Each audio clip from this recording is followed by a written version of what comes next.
Welcome back to Game of Theories, where I introduce theories of management, administration, and leadership. This is episode 28. In this episode, we're going to learn social cognitive theory.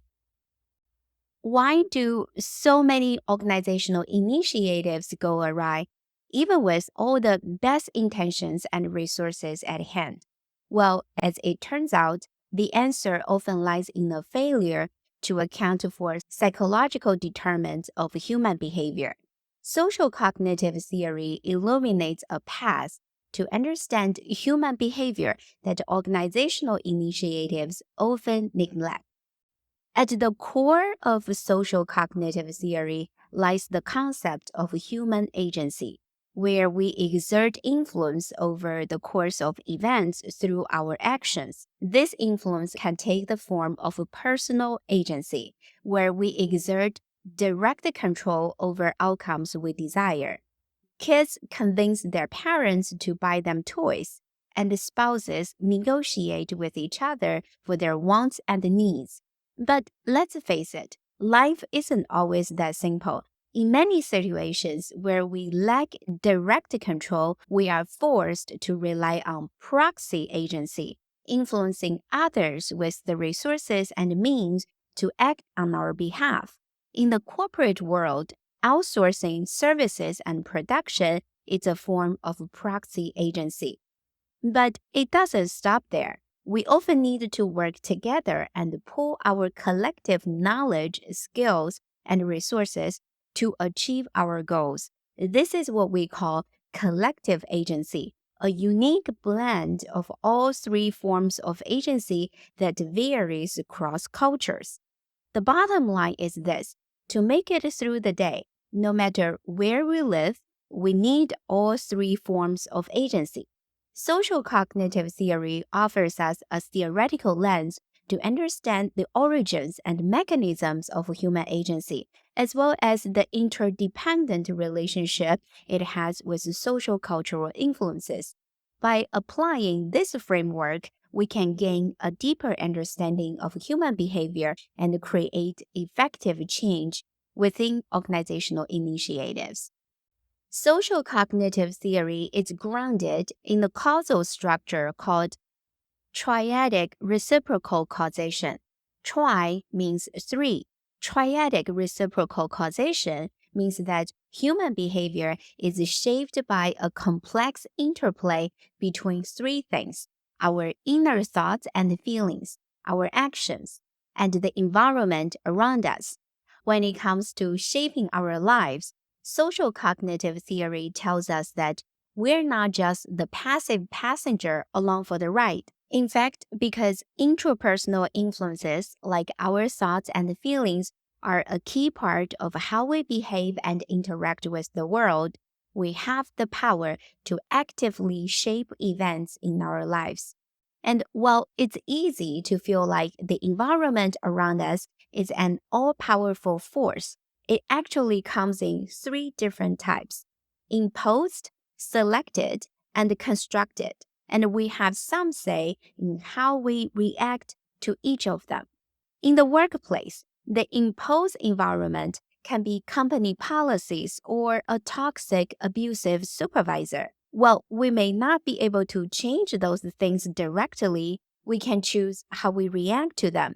We can work to develop new skills that will make us better equipped to deal with these challenges. We can also seek out support from colleagues who are going through the same thing.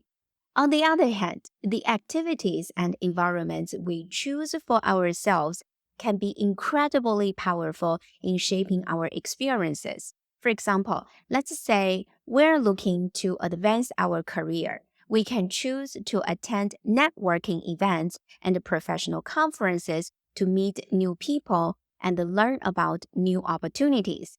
We can also make a conscious effort to surround ourselves with coworkers who inspire us to be our best selves. The constructed environment refers to the environment that we create for ourselves. The constructed environment is about actively creating something new. An example of a constructed environment in an organizational setting might be the physical layout and the design of the office space. When setting up a workspace, managers and administrators might make deliberate choices about things like the placement of desks, the lighting, and the color scheme of the room. These choices can have a big impact on the way employees feel and perform in their jobs. For example, research has shown that natural lighting and plants in the office can boost employee productivity and mood. By creating a workspace that's aesthetically pleasing and functional, managers can help to foster a more positive and productive work environment. Another example of a constructed environment is the performance review systems.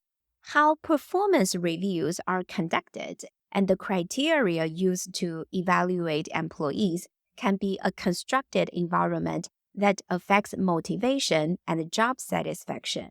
Creating a system that is fair, transparent, and aligned with the values of the organization can help to foster a positive and productive work environment. The culture of an office is also a constructed environment that is shaped by the norms and behaviors of employees. Creating a culture that values collaboration, respect, and open communication can help to create a more positive and productive work environment. Social cognitive theory offers a fresh perspective on the relationship between personal agency and the social structure. Rather than viewing them as separate, disconnected entities, the theory recognizes that they are fundamentally interdependent. In other words, social systems are not fixed or static entities, but rather are constantly evolving and shaped by the actions of individuals. In the context of organizations, it's important to recognize that the rules and practices that govern social systems are not solely established through a top-down hierarchical process. Rather, they are the result of ongoing negotiation and collaboration between individuals at all levels of the organization. In other words, every member of an organization has a hand in shaping the culture and the norms of that organization. This may include everything from developing new policies and procedures to challenging existing ones.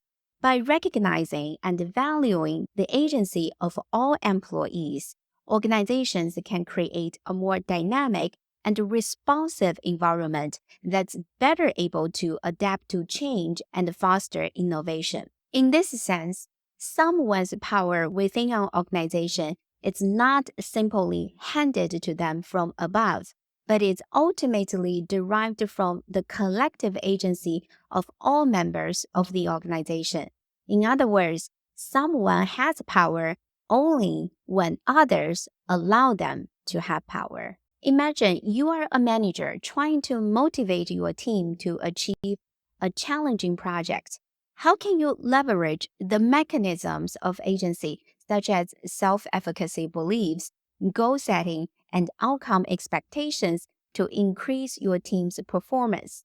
In the social cognitive theory, personal agency and social structure function interdependently, and our belief in our efficacy to influence events that affect our lives is a fundamental aspect of human agency.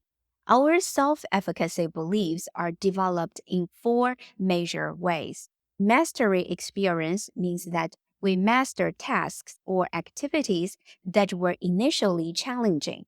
Social modeling means that we observe others who are similar to us succeed in tasks.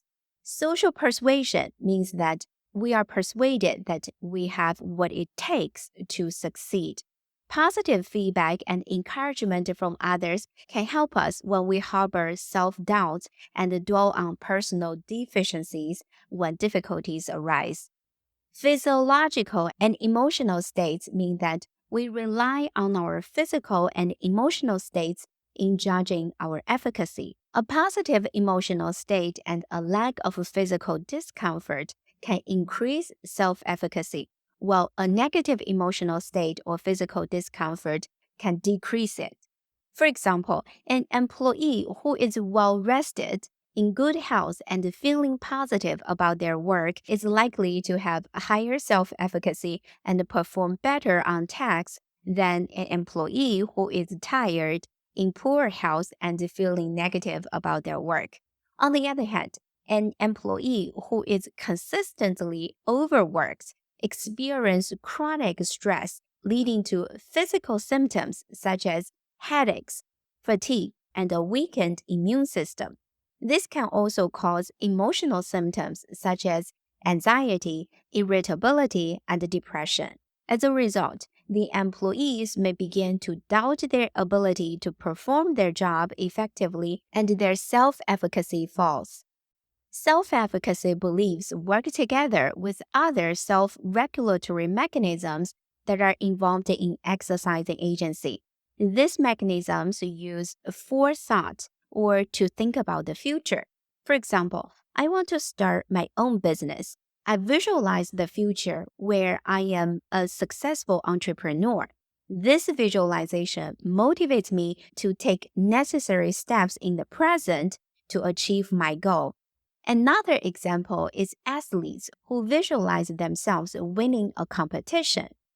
Although the future cannot directly cause current behavior, the mental preparation for future state, whether desired or undesired, can be used as guides and motivators in the present.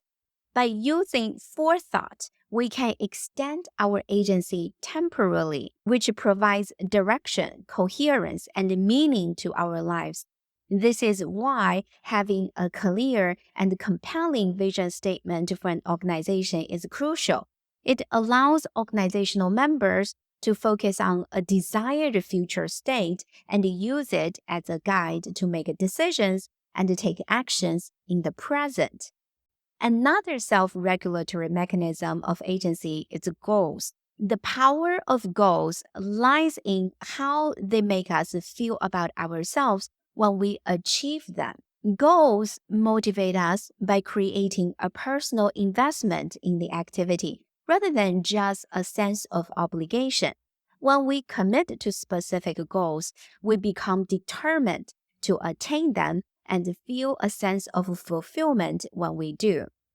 And when we fall short, we use that disappointment to drive us to work harder and push ourselves to improve. One issue with goals is that most goals are ineffective. We usually set goals that are too vague or too far in the future, leaving us feeling overwhelmed and unsure of how to proceed. The truth is, the effectiveness of goals in motivating us depends on their level of specificity, challenge, and proximity. Explicit goals that outline a clear path to success and require sustained effort are much more motivating than general goals that leave room for uncertainty. Moreover, short-term goals that provide actionable steps in the present are more effective in sustaining self-motivation than long-term goals that may feel distant and abstract. By setting attainable sub-goals that lead to valued long-term goals, we can stay motivated and invested in our journey towards success. For more information, check out my earlier video on goal setting theory. In addition to forethought and goals, anticipating the likely outcomes of prospective actions is another way we can guide and motivate our efforts. We often anticipate the likely outcomes of our actions. For example, if I'm considering taking out a loan to start my business, I may anticipate the potential benefits of having the necessary funds to launch my business, as well as the costs of paying back the loan with interest. I also consider the feedback from potential customers and investors and reaction from potential competitors. By evaluating those outcome expectations, I can make an informed decision about whether or not to take out the loan and move forward with my business idea. This is how anticipating outcome expectations plays a role in guiding and motivating my efforts. When the expected external material and social outcomes align with self evaluative consequences, they hold substantial influence over our behavior. External material outcomes refer to tangible rewards that come from the environment outside of the individual, such as money, possessions, and other resources. For example, getting a promotion or earning a bonus at work would be examples of external material outcomes. External social outcomes refer to the social rewards or punishments that come from the environment outside of the individual, such as approval, recognition, social status. For example, receiving praise from a supervisor or being accepted by a group of peers would be examples of external social outcomes. When the potential rewards or consequences of a behavior match our own internal evaluation of that behavior, we are more likely to be motivated to engage in that behavior. For example, if I value recognition and praise from my supervisor, and my supervisor offers praise as a reward for good performance, I'm more likely to be motivated to perform well. Conflicts arise when we are rewarded socially or materially for actions we don't value personally. If I value autonomy and creativity in my work, but my supervisor only rewards conformity and obedience, the external reward may not be as effective in motivating me. Another type of conflict that we face is when we are criticized for engaging in activities we value highly. This often happens to principled dissenters and nonconformists who go against the norm and established beliefs. Whether we pursue or abandon such a course of action depends on the relative strength of our self-approval and external censure we receive. In some situations, we sustain our efforts largely through self-encouragement because external support and rewards for our activities are minimal or lacking. For example, innovators often face repeated failures in their endeavors and receive neither rewards nor recognition for long periods of time, if at all, during their lifetime. To persist in such situations, innovators must be convinced of their self-efficacy and the worth of their pursuit to self-reward their efforts. We are influenced by how we perceive the structural characteristics of our environment, the barriers it creates, and the opportunities it offers. When we encounter institutional obstacles, individuals with low self-efficacy tend to perceive institutional impediments as insurmountable and may become convinced of the futility of their efforts. On the other hand, those with a high self-efficacy tend to find ways to overcome these obstacles and persist in achieving their goals. We are not only forethinkers and self-regulators in the exercise of agency, but we are also self-examiners of our own functioning. We reflect on our personal efficacy, our thoughts and actions, and the meaning of our pursuits and make corrective adjustments if necessary. This ability to reflect on our own thoughts and cognitive process is called metacognitive ability, which is one of the most unique core properties of agency. No theory is perfect. What are criticisms of social cognitive theory? One criticism of social cognitive theory in the context of management and leadership is that it often focuses solely on the behavior of individual managers and leaders, while ignoring broader contextual and societal factors that shape their behavior. For example, social cognitive theory may suggest that an individual manager's self-efficacy is the key determinant of their effectiveness, but may overlook external factors such as organizational culture, resources, and board expectations that also impact their ability to perform effectively. Moreover, social cognitive theory may overlook the role of power dynamics and structural inequalities in shaping the behavior and decision making of managers and leaders. Another criticism is that the theory may overemphasize the importance of cognitive factors and underestimate the role of affective and emotional factors in human behavior. A manager may be faced with a difficult decision that involves letting go of employees in order to cut costs. While the manager may be cognitive aware of the financial benefits of this decision, they may also be emotionally impacted by the behavior of letting go valued employees and disrupting the workplace. The social cognitive theory may not fully capture the emotional and affective dimensions of this decision-making process. Moreover, the social cognitive theory may not fully account for the impact of societal and cultural factors on behavior in the workplace.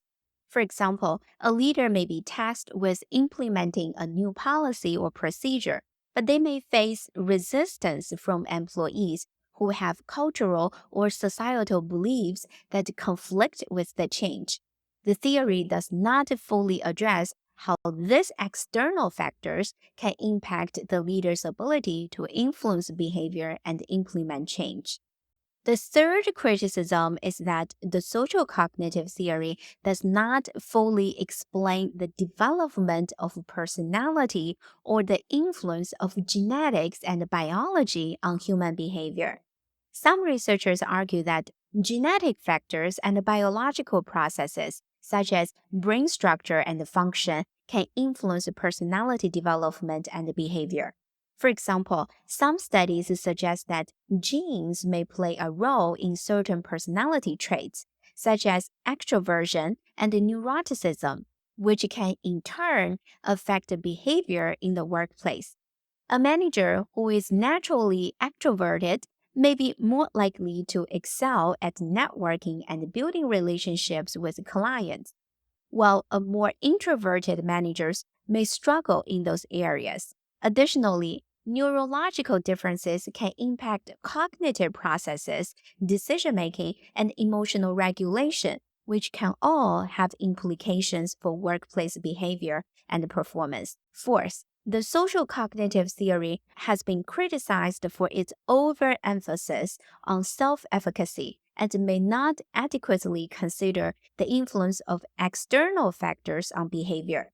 A manager who is highly self-efficacious may still struggle to lead effectively if they face resistance or opposition from their team members, or if the organizational culture is not supportive of their leadership style.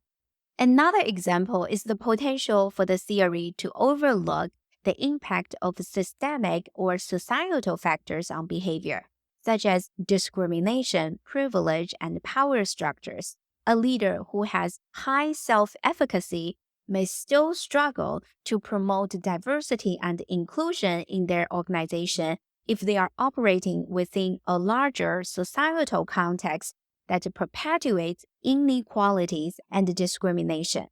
Those criticisms of the social cognitive theory need to be addressed to further advance the theory. Are you ready to take on the challenge? Thanks for watching this video on social cognitive theory. If you are interested in learning more about theories of management, administration, and leadership, be sure to tune in to my future videos. Thanks for watching. I'll see you in the next one.